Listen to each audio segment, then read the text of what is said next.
तुम्हारे फिजियोलॉजी में full question आते हैं, कौन से वाले? अप्लाइड वाले। और अभी तुम्हारे पास हाथ में नोट है तो तुम लिखते जाओ कि कभी ऐसा हो नहीं कि तुम्हारा फुल क्वेश्चन पे तुम डायग्नोसिस ना लिख पाओ, क्योंकि फिजियोलॉजी में बहुत ही गिने चुने हैं। अगर वो पेपर 1 है तो पेपर 1 में कितने सिस्टम है? जीआईटी, सीवीएस एंड आरएस और ब्लड। तो वो इतने ही केस हो सकते हैं, आप समझे? या तो वो जॉन्डिस होगा, और क्या क्या हो सकता है ब्लड में से? अनीमिया होगा, वो जीआईटी में से होगा, है ना? एम्फीसिमा, सीओपीडी, रेस्पिरेशन में से होगा। रेडी? आप समझ रहे हो? तो टोटल 7 और 8 ही केस होते हैं कि जो अच्छे अच्छे पूछ सकते हैं। तो कुछ उसमें से तो कुछ लिख के आओ, हिंट भी मिलती है ना कि वो रेस्पिरेटरी सिस्टम का क्वेश्चन है कि वो जीआईटी का क्वेश्चन है।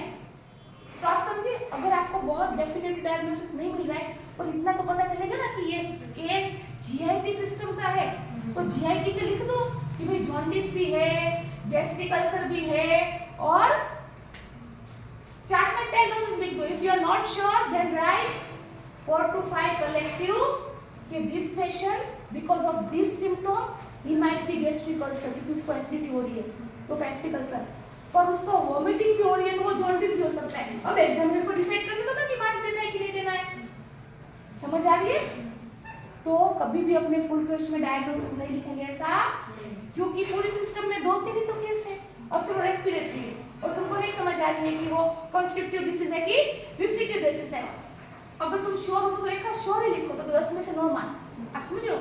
If you are sure then right sure, but if you are not sure and confuse फिर दोनों को लिखो कि भाई ये सिम्पटम की वजह से रिस्ट्रिक्टेड भी हो सकता है ना? है ना?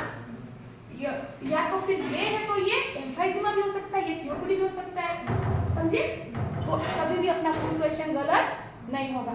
मैंने ऐसे भी बच्चे देखे यूनिवर्सिटी में, उन्होंने ये भी लिखा कि ये एक्जिडिमा भी है और ये हाइपरथायराइडिज्म भी है।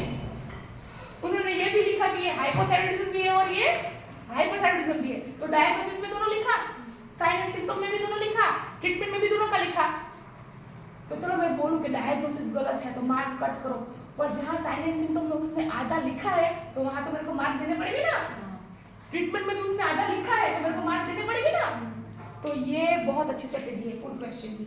और कितने बच्चों ने अभी गलत किया फुल क्वेश्चन? आप समझे? आप समझे ना रेखा कि कितनी गलती हो रही है?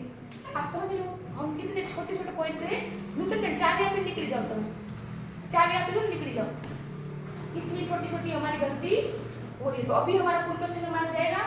नहीं जाएगा। यस, हम पहले क्या डिसाइड करेंगे कि कौन सी सिस्टम है और ये सिस्टम में से कौन से अप्लाइड क्वेश्चन आते हैं, और वो हमको कैसे पता चलेगा कि कौन से अप्लाइड क्वेश्चन आते हैं?